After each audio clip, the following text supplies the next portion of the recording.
నమస్తే, welcome to meta news.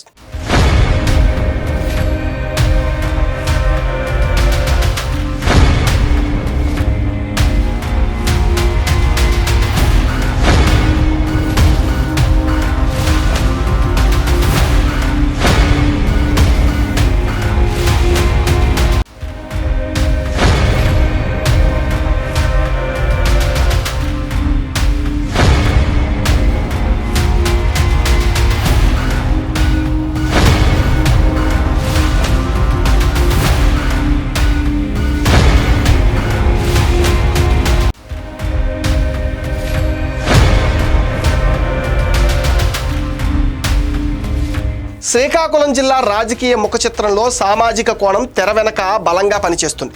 రెండు బలమైన సామాజిక వర్గాల మధ్య ఎప్పుడూ పోరు రసోత్తరంగా సాగుతూనే ఉంటుంది. గడిచిన 3 దశాబ్దాలుగా జిల్లాలో ఒక సామాజిక వర్గం రాజకీయ ఆధిపత్యం అధికంగా ఉంది. పార్టీలు వేరైనా పరిస్థితి ఇలాగే ఉంది. దాంతో రెండవ సామాజిక వర్గం రగిలిపోతుంది. ఇటీవల దువ్వాడ శ్రీనివాస్ ధర్మాన సోదరులపైన తీవ్ర విమర్శలు గుప్పించారు. వైసీపీలో తన సస్పెన్షన్కు వారే కారణమని ఆరోపించారు. ఈ వివాదం ధర్మాన సోదరులు మంత్రి అచ్చెన్నాయుడు కలిసి కుట్ర పన్నారని దువ్వాడ ఆరోపించడం, దీనిపైన ధర్మాన కౌంటర్ ఇవ్వటం వంటి వాటితో పాటు శ్రీకాకుళం జిల్లా రాజకీయాలు బాగా వేడెక్కిపోయాయి. ధర్మాన ప్రసాదరావు, ధర్మాన కృష్ణదాస్, దువ్వాడ శ్రీనివాస్ ముగ్గురు ఒకే పార్టీలో ఉన్నారు. దువ్వాడ శ్రీనివాస్ని కొద్ది నెలల క్రితం వైసీపీ నుంచి సస్పెండ్ చేశారు. దాంతో ఇప్పుడు ఫ్రీ బర్డ్గా ఉన్నారు. ఆయనకు ఎమ్మెల్సీ పదవి ఉంది. ఇక ఆయన దివ్యల మాదిరితో కలిసి హైదరాబాద్లో వకులా సిల్క్స్ పేరుతో ఒక వస్త్ర వ్యాపారం కూడా ప్రారంభించారు. ఇటీవల హైదరాబాద్ శివారులో ఒక బర్త్డే పార్టీలో దువ్వాడ శ్రీనివాస్ దివ్యల మాదిరిని పోలీసులు ప్రశ్నించారు. తరచూ దేవాలయాలకు, విహారయాత్రలకు వెళ్ళి వస్తూ ఉంటారు. నెమ్మదిగా అన్నీ సర్దుకుని మళ్ళీ శ్రీకాకుళం జిల్లా పాలిటిక్స్లో రీఎంట్రీ ఇచ్చారు.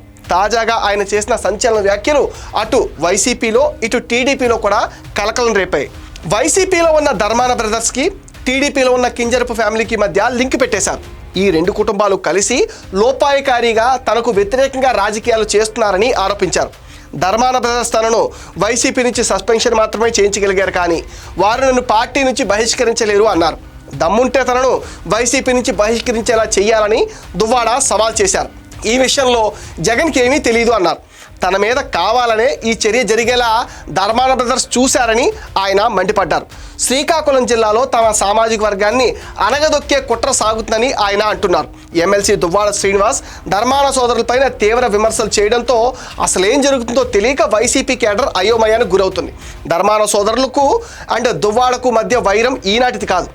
గత వ్యక్తిగత కారణాలతో దువ్వాడను వైసీపీ దూరం పెట్టినా ఆయన ఇప్పటికీ జగన్ భక్తుడిగానే కొనసాగుతున్నారు. ఈ పరిస్థితుల్లో వైసీపీకే చెందిన సీనియర్ నేత ధర్మానను భూకబ్జాకోర్ అంటూ దువ్వాడ విమర్శించడం విశేషం. ప్రస్తుతం వైసీపీలో అంతకుముందు కాంగ్రెస్ ప్రభుత్వంలో పనిచేసిన ధర్మాన రాష్ట్రానికి 2 సార్లు రెవెన్యూ మంత్రిగా పనిచేశారు. ఈ కాలంలో విశాఖలో 70 ఎకరాల నిషేధిత భూమిని కబ్జా చేశారని, దీనిపైన ముఖ్యమంత్రి చంద్రబాబు గత ప్రభుత్వంలోనే విచారణ జరిగింది. చర్యలు తీసుకుంటారన్న సమయంలో ప్రభుత్వం మారడం, వైసీపీ ఆ నివేదికను తొక్కిపెట్టి ధర్మాన్ని కాపాడింది. ఇప్పుడు అదే కబ్జాను దువ్వాడ మరోసారి తెరపైకి తెచ్చారు. ఈ భూమితో పాటు శ్రీకాకుళం నగరానికి ఆనుకుని ఉన్న రాగోలు గ్రామంలో కబ్జా చేసి రియల్ ఎస్టేట్ వెంచర్ వేశాడని, టెక్కిల్లో సుమారు 100 కోట్ల విలువ చేసే స్వర్ణకారుల భూమిని ధర్మాన కాజేశాడని దువ్వాడ సాక్ష్యాధారాలతో సహా చెప్తున్నారు.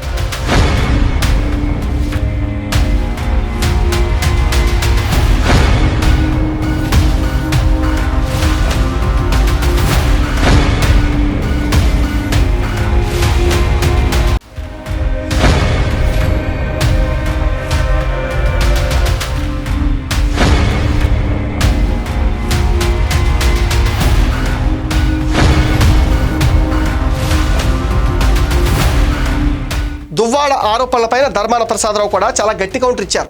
మెడికల్ కాలేజీలకు సంబంధించి అంశాలను ఎక్కువగా ప్రస్తావిస్తున్నారు.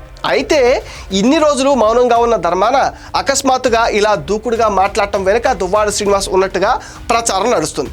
తాను మౌనంగా ఉంటే దువ్వాడ శ్రీనివాస్ జగన్మోహన్ రెడ్డికి మరింత దగ్గరగా మారి పార్టీలో కీలక నాయకుడిగా ఎదుగుతాడన్న బెంగతోనే ధర్మాన వైసీపీలో యాక్టివ్ అయినట్లుగా ప్రచారం నడుస్తుంది.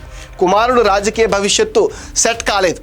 అందుకే వైఎస్ఆర్ కాంగ్రెస్ పార్టీలో యాక్టివ్ కావాలని ధర్మాన నిర్ణయం తీసుకున్నారు. అందుకే ఇప్పుడు కూటమి ప్రభుత్వం పైన ధర్మాన బ్రదర్స్ విరుచుకుపడుతున్నారు. మొత్తానికైతే దువ్వాడ హెచ్చరికలు ధర్మాన ప్రసాదరావు పైన బాగానే పనిచేసాయి అంటున్నారు. ఎమ్మెల్సీ దువ్వాడ శ్రీనివాస్ 2029 ఎన్నికల మీద ఫోకస్ పెట్టేశారు. ఇంకా 3.5 ఏళ్ల వ్యవధి ఉండగానే ఆయన ఎప్పటి నుంచే తన యాక్షన్ ప్లాన్ సిద్ధం చేసుకుంటున్నారు. శ్రీకాకుళం పార్లమెంట్ నుంచి దివ్యాల మాధురిని రంగంలోకి దింపే పనిలో పడ్డారు.